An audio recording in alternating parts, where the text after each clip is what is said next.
بسم الله الرحمن الرحيم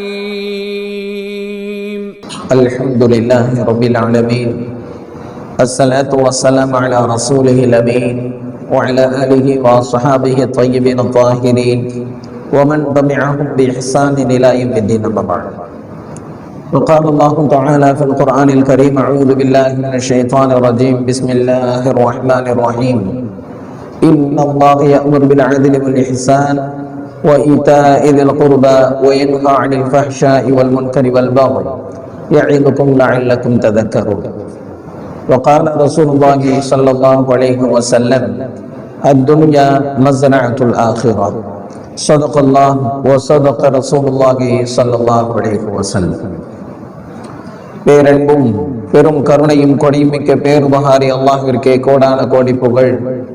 நபிகள் நாயகம் முஹம்மது ரசூலுல்லாஹ் ஸல்லல்லாஹு அலைஹி வஸல்லம் அவர்களின் மீதும், அவர்களை பின்பற்றி வாழ்ந்த சகாபாக்கள், தாபிஈன்கள், தபஅ தாபிஈன்கள், உலமாக்கள், ஷஹதாக்கள், சாலிஹீன்கள், இங்கு அமர்ந்திருக்கிற நம் அனைவரின் மீதும் அல்லாஹ்வின் அன்பும் அருளும் என்றென்றும் நிறைவாக உண்டாவதாக. அல்லாஹ்வின் கிருபையால் அவருடைய பொருத்தத்தை நாடியவர்களாக அவனுடைய மாளிகையில் இஅ்திகாஃபுடைய நியத்தோடு அமர்ந்திருக்கிற மார்க்க நண்பர்களே, அல்லாஹ் ஜல்ல ஷானுஹு தஆலா எந்த நல்ல விஷயங்களை தங்களுடைய வாழ்க்கையில் ஏற்று நடக்கும்படி கட்டளையிட்டுள்ளானோ அந்த விஷயங்களை தங்களுடைய வாழ்க்கையில் ஏற்று நடக்கும்படியும், எந்த விஷயங்களை விட்டு விலகி இருக்கும்படி கட்டளையிட்டுள்ளானோ அந்த விஷயங்களை விட்டு விலகி இருக்கும்படியும் எனக்கும் உங்களுக்கும் தக்வாவை கொண்டு, இறை எச்சத்தை கொண்டு நசீஹத்து செய்தவனாக எனதுரையை ஆரம்பம் செய்கிறேன். அல்லாஹு ஜல்ல ஷானுஹு தஆலா மனிதனை படைத்து அவன் எப்படி வாழ வேண்டும் என்று வழிகாட்டியும் இருக்கிறான். அந்த வகையில் அல்லாஹ்வினுடைய நசீஹத்துகளை, அல்லாஹ்வினுடைய உபதேசங்களை, வழிகாட்டுதல்களை அறிஞர்கள் நமக்கு நாம் விளங்கிக் கொள்ளும் வகையில் நமக்கு தெளிவுபடுத்தியும் இருக்கிறார்கள். அந்த வகையில் ஆயிரக்கணக்கான ஹதீஸ்களில் ஒரு 5-6 ஹதீஸ்களை மட்டும் தேர்வு செய்து, இந்த ஹதீஸ்களை மட்டும் ஒருவர் யோசித்து அதை சரியாக பின்பற்றினால் அதுவே அவருடைய ஈடேற்றத்திற்கு போதும் என்பதாக சொல்வார்கள். அதே போன்று 6666 ஆயத்துகளில் ஒரு சில ஆயத்துகளை மட்டும் தேர்வு செய்து, இந்த ஆயத்துகளில் அத்துணை மொத்த ஆயத்துகளில் இருக்கக்கூடிய கருத்துக்களினுடைய ரத்தின சுருக்கம் இருக்கிறது என்பதாகவும் சொல்லி சில ஆயத்துகளை நமக்கு சொல்லி தருவார்கள். அந்த வகையில் பிரபலமாக அறிஞர்களால் சுட்டி காட்டப்படுகிற ஒரு வசனம், இந்த ஒரு வசனத்தை ஆழமாக யோசித்து சரியாக பின்பற்றினால் அதுவே அவருடைய வெற்றிக்கு போதுமானது என்று சொல்லப்படுகின்ற ஒரு வசனம். மெம்பரினுடைய மேடையில் இந்த வசனம் ஓயாமல் ஒலிப்பதை நாம் பார்க்கிறோம். இன்னல்லாஹு யஅ்முரு பில் ஆத்லி வல் இஹ்சான் வ ஈதாஇ தில் குர்பா வ யன்ஹா அனில் ஃபஹ்ஷாஇ வல் முன்கரி வல் பகி யஇதுக்கும் லஅல்லக்கும் ததக்கரூன் என்கின்ற இந்த வசனம், எல்லா முஸ்லிம்களும் இந்த வசனத்தை தன்னுடைய காதுகளில் கேட்டிருப்பார்கள். ஜும்மாவினுடைய முக்கியத்துவத்தில் இந்த வசனமும் முக்கியத்துவம் பெறுகிறது. ஹலீஃபா உமர் இப்னு அப்துல் அசீஸ் ரஹிமஹுல்லாஹ் அவர்கள் தன்னுடைய ஆட்சிக்கு உட்பட்ட பகுதிகளில் இருக்கும் எல்லா பள்ளிவாசல்களிலும் இதை ஆணையிட்டார்கள். ஒவ்வொரு ஜும்மா மேடைகளிலும் இந்த வசனத்தை கண்டிப்பாக ஓத வேண்டும் என்பதாக. அது முதல் இன்று வரை எல்லா பள்ளிவாசல்களின் வெள்ளி மேடைகளிலும் இந்த வசனங்கள் ஒலிப்பதை நாம் பார்க்கிறோம். இந்த வசனத்தில் அல்லாஹ் அப்படி என்ன சொல்கிறான்? ஒரு முஸ்லிமினுடைய முழுமையான வாழ்க்கை முறை இந்த ஒற்றை வசனத்தில் அடக்கம். அல்லாஹ் சொல்லுகிறான், நிச்சயமாக அல்லாஹ் உங்களுக்கு வசியத்து செய்கிறான், நேர்மையாக நடந்து கொள்ள வேண்டும் என்றும், உபகாரத்தோடு நடந்து கொள்ள வேண்டும் என்றும், உறவினர்களுக்கு வழங்கி வாழ வேண்டும் என்றும் அல்லாஹ் உங்களுக்கு உபதேசம் செய்கிறான். மானக்கேடான விஷயங்களில் இருந்து உங்களை அல்லாஹ் தடுக்கிறான். வரம்பு மீறி அநீதம் செய்வதில் இருந்து அல்லாஹ் உங்களை தடுக்கிறான். இது அல்லாஹ்வினுடைய அறிவுரையாகும், நீங்கள் படிப்பினை பெற வேண்டும் என்பதற்காக என்பதுதான் இந்த வசனத்தினுடைய பொருள். இது எல்லா விஷயங்களிலும் அல்லாஹ் இந்த விஷயத்தை பின்பற்றுமாறு சொல்லுகிறான். இதில் 3 விஷயங்கள் சொல்லப்படுகிறது. ஒன்று அதில் நேர்மையாக இருப்பது, இன்னொன்று இஹ்சான் அழகிய முறையில் நடந்து கொள்வது, மூன்றாவது வரம்பு மீறி நடந்து அநியாயம் செய்வது. 2 விஷயங்களை செய்யுமாறும் ஒரு விஷயத்தை செய்யாமல் தற்காத்துக் கொள்ளுமாறும் அல்லாஹ் இந்த வசனத்தில் சொல்லுகிறான். எல்லா இடங்களிலும் இந்த 3 விஷயங்கள் வரும். நேர்மையாக நடந்து கொள்வது, அழகிய முறையில் நடந்து கொள்வது, அநீதம் செய்வது. இந்த மூன்றும் தான் ஒரு மனிதனிடமிருந்து ஒவ்வொரு காரியத்திலும் வெளிப்படும்.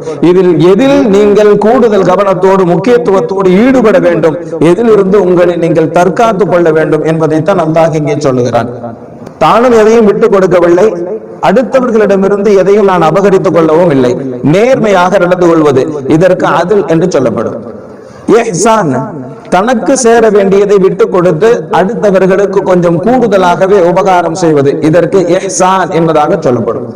அநீதம் செய்வது பகி இருக்கிறது, இதை பொறுத்தவரை அடுத்தவர்களினுடைய உரிமைகளை பறித்துக் கொள்வது, தனக்கு கூடுதலாக அபகரித்துக் கொள்வதற்கு சொல்லப்படும்.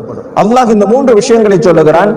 நானும் விட்டு கொடுக்கவில்லை, உங்களுடையதும் எனக்கு தேவையில்லை என்கின்ற அடிப்படையில் நீதமாக நடந்து கொள்வது ஃபர்துடைய அந்தஸ்தை பெறுகிறது, கட்டாய கடமை என்கின்ற அந்தஸ்தை அடைகிறது.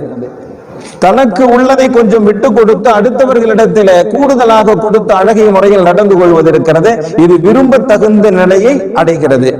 அடுத்தவர்களினுடைய உரிமைகளை, அடுத்தவர்களினுடைய சொத்துக்களையோ அடுத்தவர்களின் பொருளையோ கூடுதலாக அபகரித்துக் கொள்வது இது ஹராமுடைய நிலையை அடைகிறது என்பதாக அறிஞர்கள் சொல்லுவார்கள். இந்த விஷயத்தை இன்று எந்த விஷயத்தோடு நாம் ஒப்பிட்டு பேச போகிறோம் என்று சொன்னால், சொத்து பங்கீடு சம்பந்தப்பட்ட மிக முக்கியமான ஒரு விஷயத்தில் இந்த வசனத்தை நாம் பொருத்தி சில விடயங்களை நாம் இன்றைய ஜும்மாவிலே பார்க்க போகிறோம்.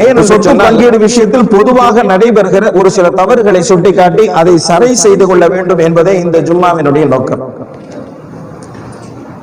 சொத்து பங்கீடு சம்பந்தப்பட்ட வசனங்களின் அமைப்பை வைத்து அறிஞர்கள் சில விஷயங்களை நமக்கு சுட்டி காட்டுவார்கள். அல்லாஹ் ஜல்ல ஷானுஹு தஆலா எந்த ஒன்றை கடமையாக்கினாலும் அதை செய்யுங்கள் என்று சொல்லுவான். அதனுடைய உட்பிரிவு சம்பந்தப்பட்ட விஷயங்களை நபியிடத்தில் விட்டு விடுவான். தொழுங்கள் என்று அல்லாஹ் சொல்லுவான். ஆனால் எத்தனை ரக்காத்து தொழ வேண்டும், எப்படி தொழ வேண்டும், எது ஃபர்து, எது சுன்னத்து, எது முஸ்தஹப், எது வாஜிப் என்கின்ற விளக்கத்தை நபி ஸல்லல்லாஹு அலைஹி வஸல்லம் அவர்கள் தான் சொல்லுவார்கள். ஜக்காத்தை கொடுங்கள் என்று அல்லாஹ் சொல்லுவான். ஆனால் எவ்வளவு ஜக்காத்து கொடுக்க வேண்டும், எதற்கு ஜக்காத்து கொடுக்க வேண்டும், யார் ஜக்காத்து கொடுக்க வேண்டும் என்கின்ற வரையறையை நபி ஸல்லல்லாஹு அலைஹி வஸல்லம் அவர்கள் தான் நமக்கு வகுத்து தருவார்கள். ஆனால் சொத்து சம்பந்தப்பட்ட விஷயங்களில் சொத்தை அழகிய முறையில் பங்கிட்டுக் கொள்ளுங்கள் என்று விட்டுவிட்டு நபி ஸல்லல்லாஹு அலைஹி வஸல்லம் அவர்களிடத்தில் அல்லாஹ் விட்டுவிடவில்லை, தானே முழு விளக்கத்தையும் சொல்லுகிறான். சொத்தை அழகிய முறையில் பங்கிட வேண்டும் என்று கட்டளையிடுவதோடு யாருக்கு எவ்வளவு பங்கை எப்படி பங்கிட்டு தர வேண்டும் என்கின்ற வழிமுறைகளையும் அல்லாஹ் தானே தன்னுடைய பொறுப்பில் தன்னுடைய வார்த்தைகளால் அல்லாஹ் விளக்கி தருகிறான் என்று அறிஞர்கள் சொல்வார்கள்.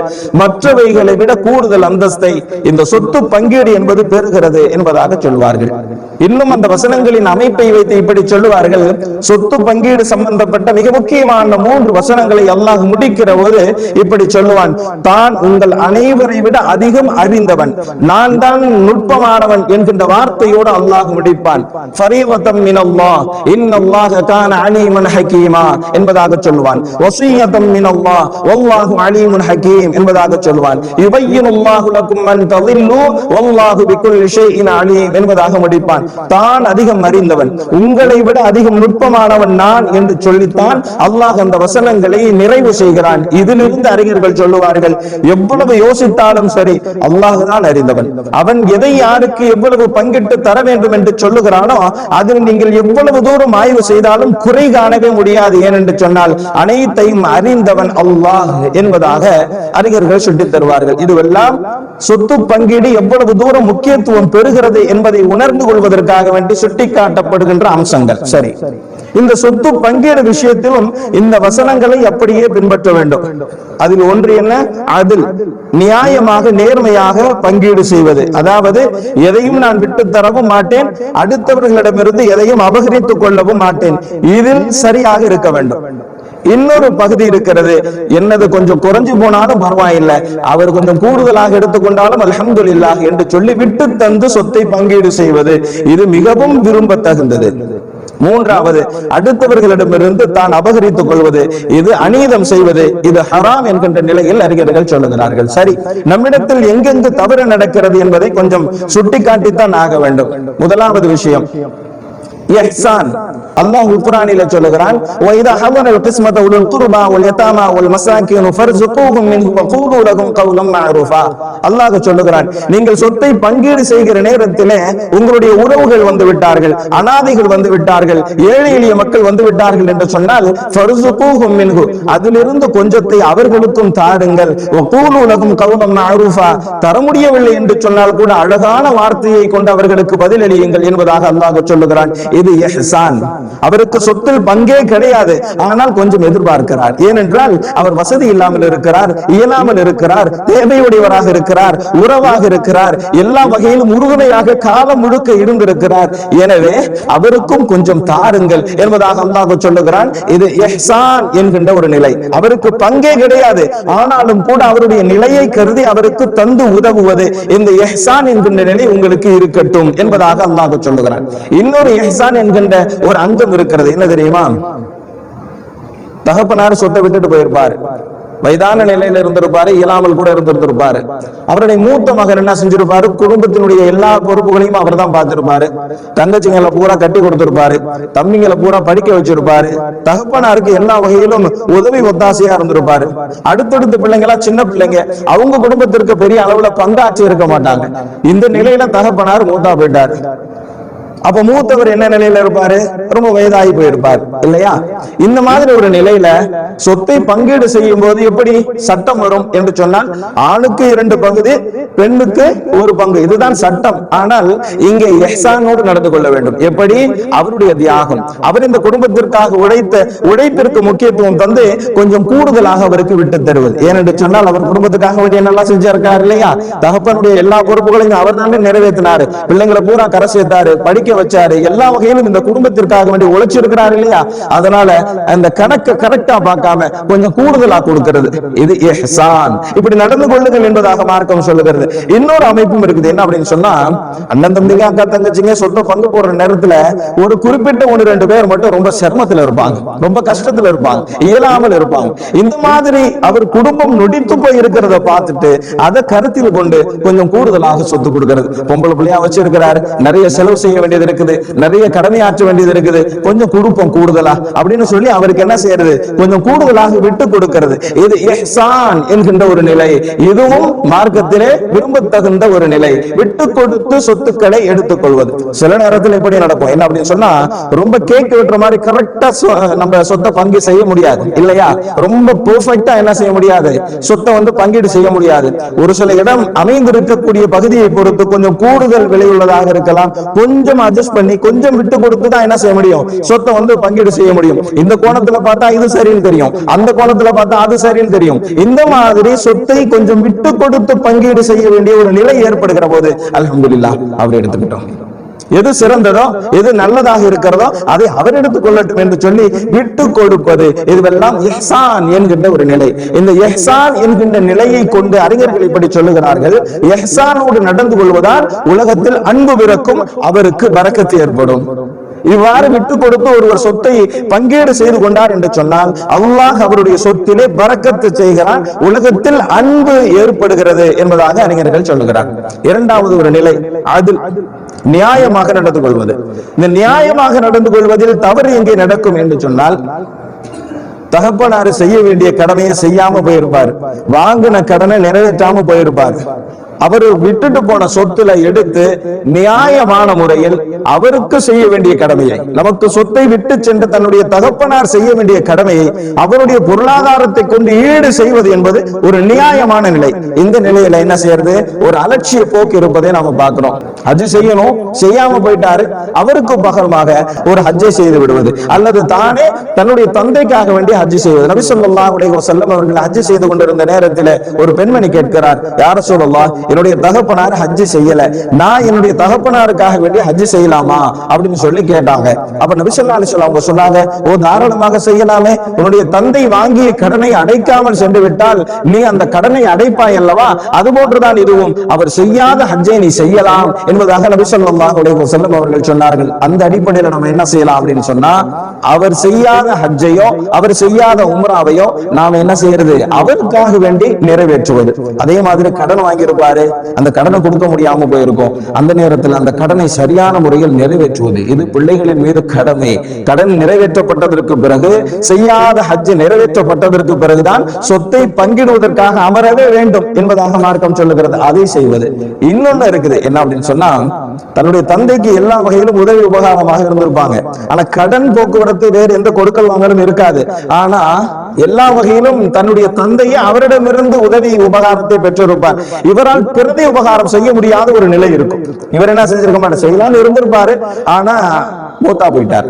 அப்ப அவருடைய மகனாக இருக்கக்கூடியவர்கள், பிள்ளையாக இருக்கக்கூடியவர்கள் தன்னுடைய தந்தை யாருக்கு பிரதி உபகாரங்கள் செய்ய வேண்டி இருக்கிறதோ அவருக்கு உபகாரம் செய்வது, இதுவெல்லாம் நியாயமாக தன்னுடைய தந்தைக்காக வேண்டி பிள்ளைகள் செய்ய வேண்டியது. இதில் ஒரு விதமான அலட்சிய போக்கு இருப்பதை நாம் பார்க்க முடிகிறது. நான் சுட்டி காட்டுவது வெளிப்படையாக நடைபெறக்கூடிய சில தவறுகளை மட்டும் சுட்டி காட்டுகிறேன். ஆனால் இஹ்சான் என்று நிறைய பேசலாம், அதில் என்று நிறைய பேசலாம், பகி என்று அதிகம் பேசலாம். ஆனால் வெளிப்படையாக நடைபெறக்கூடிய சில தவறுகளை நாம் உணர்ந்து கொள்ள வேண்டும் என்பதற்காக வேண்டி சொல்லுகிறேன்.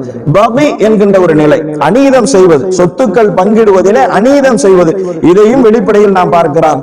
என்ன அநீதம் செய்வது? அவர் வாங்கிய கடனை நான் ஏன் அடைக்க வேண்டும் என்று சொல்லி அவருடைய சொத்தில் இருந்து கடனை அடைக்காமல் இருப்பது, அவர் செய்யாமல் இருந்த கடமையை நான் ஏன் செய்ய வேண்டும் என்பதற்காக வேண்டி அந்த கடமையை நிறைவேற்றாமல் இருப்பது. அதே போன்று உங்களோட பிள்ளைங்களுக்கு சொத்து தராம இருக்கிறது, பசங்களுக்கு சொத்து தராம இருக்கிறது, அதற்கு ஏதாவது ஒரு காரணத்தை சொல்லுவது. தந்தை உயிரோடு இருக்கிற போது கூடுதலாக அனுபவித்தார்கள் என்பதை காரணம் காட்டி சொத்தில் பங்கு தராமல் இருப்பது அநீதம் என்பதாக மார்க்கம் சொல்கிறது. உதாரணமா, பொம்பளை பிள்ளைங்களுக்கு சொத்து தர்றதில்லை. என்ன சொல்றது? அதான் நகை நட்டு போட்டு பெரிய அளவுல தகப்பனார் என்ன செஞ்சுட்டாரு, கல்யாணம் பண்ணி வச்சுட்டாரு அப்படின்னு சொல்றது. இது யதார்த்தமாக நடைபெறது நம்ம பார்க்கிறோம். ஆனால் மார்க்கம் அவ்வாறு இருப்பதை தவறு என்று சொல்லுகிறது. ஏன்னு சொன்னா, தகப்பன் உயிரோடு இருக்கிற போது பிள்ளைகளில் யார் கூடுதலாக அனுபவித்திருந்தாலும் சரி, தந்தை புறத்திலிருந்து ஆற்ற வேண்டிய கடமை அல்லது அவரிடமிருந்து இவர் பெற்றிருக்கிற அன்பளிப்பு, சொத்து பங்கீட்டிலிருந்து அதை ஈடு செய்ய முடியாது. இதை நம்ம முதல் புரிஞ்சுக்கணும். சொத்து பங்கீட்டிலிருந்து ஈடு செய்ய முடியாது. நகலட்டு போட்டு கல்யாணம் பண்ணி கொடுத்திருக்கிறாரு, இவ்வளவு காசு பொம்பளை பிள்ளைக்கு செலவு பண்ணிருக்கிறாரு, சொத்துல வேற பங்கு கொடுக்கணுமா என்று சொல்லக்கூடாது. அதே போன்று பெரிய அளவுல காசு பணம் செலவு செஞ்சு படிக்க வச்சாரு, வெளிநாட்டுக்கு அனுப்பி படிக்க வச்சாரு, அவருக்கு எல்லா வகையிலும் பெரிய அளவுல தகப்பனார் உதவி ஒத்தாசையா இருந்தாரு, சொத்துல வேற எப்படி பங்கு கொடுக்க முடியும் என்பதாக அவருக்கு சொத்தில் பங்கு இல்லை என்று சொல்ல முடியாது. ஒரு விஷயத்தை புரிந்து கொள்ள வேண்டும். தகப்பனார் உயிரோடு இருக்கிற போது பிள்ளைகளில் யார் கூடுதலாக ஒன்றை அனுபவித்தாலும் அது தகப்பன் ஆற்ற வேண்டிய கடமைகளில் அவர் அனுபவித்திருக்கிறார் அல்லது அவரிடமிருந்து அன்பளிப்பாக பெற்று அனுபவித்திருக்கிறாரே தவிர இதை சொத்தில் ஈடு செய்ய முடியாது. இங்கு அநீதம் நடைபெறுவதை பார்க்கிறோம். இன்னொரு இடம் ஒண்ணு இருக்கு. என்ன அப்படின்னு சொன்னா, ஒருத்தர் விட்டுட்டு போன சொத்துல தன்னுடைய மனைவிக்கும் பங்கு இருக்குது, பிள்ளைங்க மட்டும் பிரிச்சுக்கிறது, ஆம்பளை பிள்ளைங்க பொம்பளை பிள்ளைங்க பிரிச்சுக்கிறது, தாயை விட்டுறது. ஏன்னு சொல்ல என்ன நினைக்கிறது, தாய் நம்ம கூட தானே இருக்க போறாங்க, நம்ம தானே பாத்துக்க போறோம், மருத்துவ செலவு நாம தானே செய்ய போறோம், அவங்களுக்கு எதுக்கு தனியாக சொத்து என்பதாக சொல்லி தாய்க்கு சொத்து பங்கே கொடுக்காம பிள்ளைங்க மட்டும் என்ன செஞ்சிட வேண்டியது, பிரித்து கொள்ள வேண்டியது. இதுவும் அநீதம் என்பதாக மார்க்கம் சொல்லுகிறது. அவர்களுக்கு தர வேண்டியதை தந்து விடுங்கள், அதற்கு பிறகு தாயின் காலத்திற்கு பிறகு நீங்கள் அதை மீண்டும் பங்கிட்டுக் கொள்ளலாம். ஆனால் தகப்பனுடைய பங்கில் இருந்து பிள்ளைகள் எப்படி பங்கிட்டுக் கொள்கிறார்களோ அதுபோன்று மனைவிக்கும் ஒரு பகுதியை தர வேண்டும். மார்க்கம் எவ்வளவு சொல்லுகிறதோ அதை தர வேண்டும். இங்கும் அநீதம் நடைபெறுவதை நாம் பார்க்கிறோம். இன்னொரு விஷயம் என்ன அப்படின்னு சொன்னா, அறிஞர்கள் எந்த அளவுக்கு சொல்றாங்க அப்படின்னு சொன்னா, ஒருத்தர் மௌத்தா போயிட்டாருன்னா யார் யாருக்கெல்லாம் சொல்லி அனுப்புறதுங்கிறத யோசிக்கிறத விட அவர் எதெல்லாம் விட்டுட்டு போயிருக்காருங்கிறத முதல் பாருங்க அப்படின்னு சொல்லு. மௌத்தா போயிட்டா அவருடைய சொத்தை பங்கீடு செய்யற விஷயத்துலதான் முதல் கவனம் செலுத்தணும். இன்னைக்கு நம்ம நடைமுறையில நம்ம பாக்குறோம், மௌத்தா போயிருவாரு, அவருடைய பிள்ளைங்கள்ல 1-2 பேர் கூட மூத்தா போயிருவாங்க, அது வரைக்கும் சொத்தை பங்கு போடாமலேயே வச்சிருக்கிறது. அது சொத்தை அப்படியே கிடக்கும். 1 வருஷம் 2 வருஷம் 3 வருஷம் 5 வருஷம் 10 வருஷம் கூட சொத்தை பங்கீடு செய்யாமலேயே அந்த சொத்தை அப்படியே இருக்கும். அப்புறம் பின்னாடி பேர பிள்ளைங்க என்ன செய்வாங்க, அதை பங்கீடு செய்வதற்காக வேண்டி உட்காரும் போது பல்வேறு குழப்பங்கள் ஏற்படும். இதில் ஒரு விஷயத்தை கவனம் செலுத்த வேண்டும். என்ன அப்படின்னு சொன்னா, ஒருவேளை அவர் மரணமானதற்கு பிறகு அந்த சொத்தை பங்கீடு செய்யாமல் தாமதித்திருந்து அந்த தாமதத்தில் ஒருவர் அந்த சொத்தை அனுபவிக்க வேண்டிய ஒருவர் அனுபவிக்காமல் மூத்தா போயிட்டார் அப்படின்னு சொன்னா அவருக்கு நீங்கள் அநியாயம் செய்து விட்டீர்கள். மார்க்கம் இதுதான் சொல்றது. மார்க்கம் என்ன சொல்லுது, சொத்தை நீங்க பங்கீடு செய்யறதுக்கு முன்னாடியே சொத்துக்கு பங்குள்ள ஒருவர் மூத்தா போயிட்டார் அப்படின்னு சொன்னா நீங்க தாமதம் செய்ததின் காரணமாக அவருக்கு நீங்கள் அநியாயம் செய்து விட்டீர்கள். ஏன்னு சொன்னா நீங்க பிரிச்சு கொடுத்திருந்தா அதை அவர் அனுபவிச்சிருவார். நீங்க பிரிச்சு கொடுக்கல, அதனால அவர் அனுபவிக்காம மூத்தா போயிட்டார். இப்ப அவருக்கு நீங்கள் என்ன செஞ்சிருக்கிறீங்க? அநியாயம் செஞ்சிட்டீங்க என்பதாக சொல்றார். அதனால தாமதம் செய்யக்கூடாது. அவர் மூத்தா போயிட்டாருன்னு சொன்னா அவரு விட்டு போன சொத்துக்களை சரியாக பங்கீடு செய்து அதை நிவர்த்தி ஈடு செய்து விட வேண்டுமே தவிர என்ன செஞ்சிடக்கூடாது, அதை அப்படியே வைத்திருக்கிறது. சரி அப்புறம் பிரிச்சுக்கலாம், அவங்கவுங்க நல்லா தானே இருக்காங்க, சரி அப்புறம் பிரிச்சுக்கலாம், இப்ப ஒன்னும் தேவையில்லை, சரி அப்புறம் பிரிச்சுக்கலாம்னு சொல்லி ஒவ்வொரு தடவையும் ஒவ்வொரு காரணத்தை சொல்லி அப்படி அடுத்த வருஷம் பையன் தம்பி அங்க வெளிநாட்டுல இருக்கிறாரு, இவர் அங்க படிச்சுக்கிட்டு இருக்கிறாரு, இவர் சின்ன பிள்ளையா இருக்கிறாரு, இவருக்கு கல்யாணம் ஆகல, இப்படி எல்லாம் பல காரணங்களை சொல்லி சொத்து பங்கீடு செய்யாமல் அப்படியே இருக்கக்கூடிய ஒரு நிலையை நாம் பார்க்கிறோம். இதையும் மார்க்கம் தவறு என்று சொல்லுகிறது. உடனே நீங்க சொத்தை பங்கீடு செஞ்சிருங்க. சொத்துக்கு அல்லாஹ் உபயோகப்படுத்துகிற ஒரு வார்த்தை என்ன தெரியுமா? மா தரக்க. மா தரக்க அப்படின்னா எவைகளை எல்லாம் விட்டு சென்றாரோ அத்துணையும் சொத்து. அவ்வளவுதான். வெறும் இடம் வீடு இது மட்டும் இல்ல, வாகனமாக இருந்தாலும் சரிதான், அவர் பயன்படுத்துகிற பொருளாக இருந்தாலும் சரி, அணியக்கூடிய நகையாக இருந்தாலும் சரி, எதுவாக இருந்தாலும் சரி, அவர் விட்டு சென்ற அத்துணையும் அவருடைய சொத்து என்பதாக அல்லாஹ் மிக சாதுரியமான வார்த்தையை அல்லாஹ் இங்கே பயன்படுத்துகிறார். மா தரக்க, அவர் எதையெல்லாம் விட்டு சென்றாரோ அத்துணையும் அவருடைய சொத்து தான். அனைத்தையும் நான் சரியான முறையில் நாம் பங்கீடு செய்ய வேண்டும். இவைகள் எல்லாமே நாம கவனிக்க வேண்டிய விஷயங்கள். ஆங்காங்கே தவறு நடப்பதை நாம் பார்க்கிறோம். ஆக இஹ்சானோடு நடந்து கொண்டால் உலகத்தில் அன்பு ஏற்படும், சொத்திலே வரக்கத்து ஏற்படும். அதோடு நடந்து கொண்டால் சொத்திற்கு பாதுகாப்பு கிடைக்கும், உலகத்தில் அமைதி ஏற்படும். அநியாயம் செய்தால் சொத்தில் நஷ்டம் ஏற்பட்டுவிடும், உலகத்திலே பிரச்சனை ஏற்படும் என்பதாக சொல்லுகிறார்கள். ஆக இந்த வசனத்தை வைத்து சொத்து விஷயத்திலே நாம் சரியான முறையில் அணுக வேண்டும் என்பதாக அறிஞர்கள் சொல்லுவார்கள். ஒரு ஹதீஸ் ஒண்ணு, ரொம்ப பிரபலமான ஒரு ஹதீஸ். இது சொத்து சம்பந்தப்பட்ட ஹதீஸ் இல்ல, ஆனா மிக அழகான ஒரு ஹதீஸ். லா யுமினு அஹதுக்கும் ஹத்தா யுஹிப்பு லி அஹீஹி மா யுஹிப்பு லி நஃப்ஸிஹி. இவர் ஈமான் கொண்டவராகவே ஆக மாட்டார் யார் தனக்கு விரும்பியதையே தன்னுடைய சகோதரருக்கும் விரும்பாத வரை அவர் ஈமான் உள்ளவராக ஆக மாட்டார். எனக்கு என்ன பிடிக்குமோ அதையே தன்னுடைய சகோதரனுக்கும் ஆசைப்படணும். தனக்குன்னு சொன்னா ஒண்ணு, அவங்களுக்குன்னு சொன்னா வேற ஒண்ணு அப்படிங்கிற மாதிரி இல்லாம தனக்கு விருப்பமானது எதுவோ, தனக்கு எதை எடுத்துக்கொள்ள வேண்டும் என்று ஆசைப்படுகிறாரோ அதையே தன்னுடைய சகோதரனுக்கும் அவன் எடுத்துக்கொள்ளட்டும், அவன் அனுபவிக்கட்டும் என்று ஆசைப்பட வேண்டும். அப்படி ஆசைப்படுவது ஈமானின் ஒரு அங்கம் என்பதாக நபி ஸல்லல்லாஹு அலைஹி வஸல்லம் அவர்கள் சொல்கிறார்கள். இந்த சொத்து பங்கீடு சம்பந்தப்பட்ட வசனங்கள் இறங்குவதற்கு ஒரு விஷயம் காரணமாக இருந்தது. சஅத் இப்னு ரபீ என்கின்ற ஒரு சஹாபி உஹது போரில் ஷஹீதாகிவிட்டார். அந்த சஅத் இப்னு ரபீ அவர்களுடைய மனைவி தன்னுடைய 2 பெண் குழந்தைகளை அழைத்துக் கொண்டு நபி ஸல்லல்லாஹு அலைஹி வஸல்லம் அவங்க கிட்ட வர்றாங்க. வந்து சொல்றாங்க, யா ரசூலல்லாஹ், என்னுடைய பிள்ளைங்க 2 பொம்பளை பிள்ளைங்க இருக்கிறாங்க, இந்த பிள்ளைங்களுக்கு சேர வேண்டிய சொத்துக்களை தர மாட்டாங்க, இந்த பிள்ளைங்களுடைய தகப்பனாரு உஹது போர்ல ஷஹீத் ஆயிட்டாரு அப்படின்னு சொல்லி நபி ஸல்லல்லாஹு அலைஹி வஸல்லம் கிட்ட வந்து சொல்றாங்க. சொல்லும் போது நபி ஸல்லல்லாஹு அலைஹி வஸல்லம் அவங்க இது விஷயத்தில் அல்லாஹ் ஏதாவது ஒரு முடிவை தருவான் என்பதாக அல்லாஹ்விடத்திலிருந்து வசனத்தை எதிர்பார்க்கிறார்கள். அப்போதுதான் அல்லாஹ் ஜல்ல ஷானஹு தஆலா சொத்து சம்பந்தப்பட்ட ஒரு நீண்ட வசனங்களை அல்லாஹ் இறக்கினான். மிகவும் விளக்கத்தோடு அல்லாஹ் அனுப்பினான். அதற்கு பிறகு நபி ஸல்லல்லாஹு அலைஹி வஸல்லம் அவங்க அந்த பிள்ளைங்களை கூப்பிட்டு சொன்னாங்க, இந்த மனைவிக்கும் சொத்துல பங்கு கொடுக்கணும், அதாவது இந்த பிள்ளைங்களுடைய தாயாருக்கு சுமன் கொடுங்க, 8ல் ஒரு பகுதி கொடுங்க, இந்த 2 பிள்ளைங்களுக்கும் சுலுசைன்னு கொடுங்க, அதாவது 3ல் 2 பகுதிகள் இந்த பிள்ளைகளுக்கு கொடுங்க என்பதாக சொல்லி அந்த வசனங்களை வைத்து தீர்ப்பு வழங்கினார்கள் என்று பார்க்கிறோம். ஆக இந்த பங்கீட்டில் ஏற்படுத்திய அநீதம் நம்மை சொர்க்கம் நுழைவதில் இருந்து தடுத்து விடக்கூடாது. நம்ம அதை ஞாபகம் வைக்கணும். இந்த உலகத்துல காசு பணத்தை வாங்கிடலாம், சொத்தை வாங்கிடலாம், உறவுகளை வாங்க முடியாது. ஏதோ ஒன்றுக்காக வேண்டி உறவுகளை உடைத்து விடாதீர்கள், உறவை வாங்க முடியாது இல்லையா? அதனால சொத்து பத்துக்களை வாங்கி விடலாம், அந்த உறவுக்கு முக்கியத்துவம் தந்து விட்டு கொடுத்து இஹ்சானோடு சொத்துக்களை பங்கீடு செய்கிற போது அல்லாஹ் நம்முடைய வாழ்வாதாரத்திலே பரக்கத்து செய்வான்.